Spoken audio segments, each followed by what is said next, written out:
Kita tiba di segmen terakhir dari dialog kita di Jurnal Pagi mengenai eksodus WNI ke Malaysia bersama dengan Pak Reza. Tadi kita tahu ada pemberian semacam KTP dari Malaysia ke warga Indonesia, permanen resident Anda bilang. Sebetulnya apa sih manfaat dari pemberian permanen resident status itu? Pertama dari segi keamanan, ini bukan pendataan. Sehingga pemerintah pusat bisa tahu mana penduduk yang lahir besar di Malaysia dan mana penduduk yang karena sesuatu hal sering ke Malaysia untuk waktu lama dan bekerja di Malaysia. Kemudian mereka ini suatu saat kalau ingin menjadi warga negara Malaysia itu lebih mudah. Ya masalahnya adalah dengan menjadi penduduk permanen resident Malaysia, mereka memiliki berbagai hak-hak yang tidak didapatkan di Indonesia. Misalnya hak untuk bersekolah, hak menikmati fasilitas kesehatan, hak untuk menikmati fasilitas umum yang sama dengan orang Malaysia, dan secara bertahap sulit dibedakan penduduk asli atau permanen residen karena mereka mulai berbahasa yang sama. Ini yang terjadi. Dan kalau sudah nyaman menjadi permanen residen, ya tinggal selangkah lagi. Jadi sebenarnya ini belum menjadi krisis dalam hubungan bilateral ya. Hanya pengalihan status dari WNI, KTP-nya WNI, oke, KTP merah putihnya masih ada, tapi mereka juga sudah punya kartu Malaysian Card namanya ya. Oke, boleh.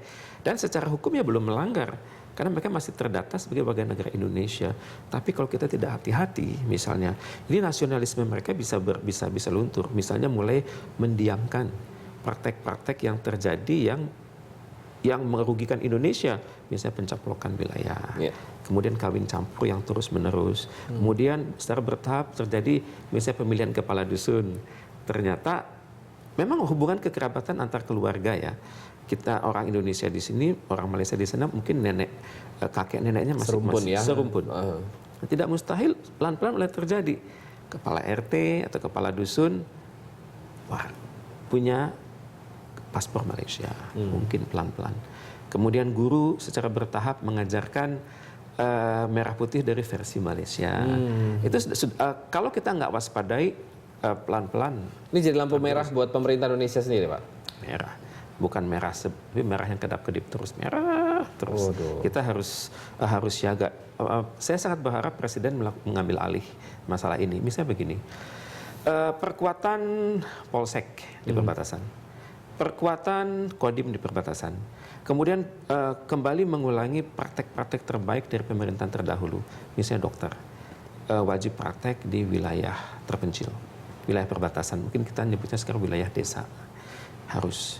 Misalnya mereka yang akan dapat izin praktek lebih cepat kalau misalnya setahun dulu di perbatasan. Jadi hal ini merupakan stimulus bagi dokter-dokter kita untuk ke sana. Kemudian guru-guru teladan SD, SMP, SMA harus mau di perbatasan.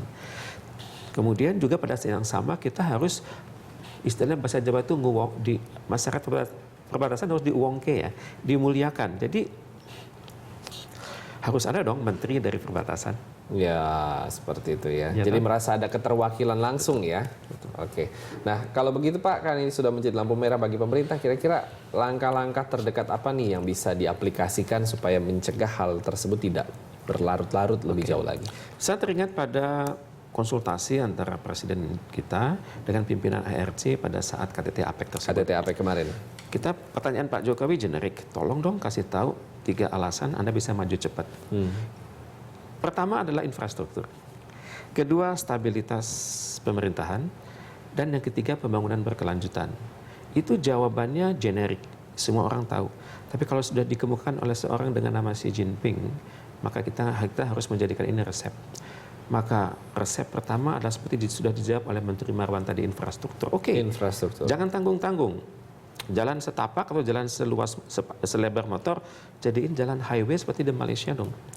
Karena begitu seseorang melewat perbatasan Indonesia dan Malaysia, langsung dia lihat itu kota kecil itu fasosnya lengkap. Ke belakang sedikit itu adalah highway sepanjang 600 kilometer. Jadi yang paling bisa menjawab soal infrastruktur ini TNI, Pak.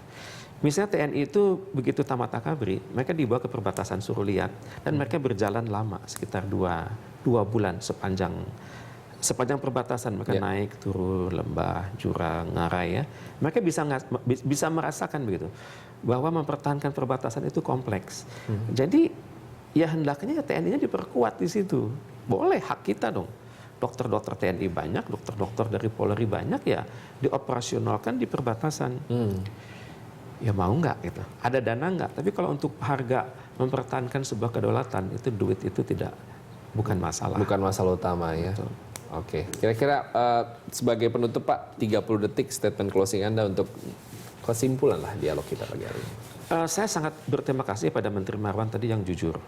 Tentunya semoga kejujuran ini juga diakui oleh kementerian yang lain. Untuk sadar deh, bukan masa lagi kita mempersalahkan pemerintahan terdahulu.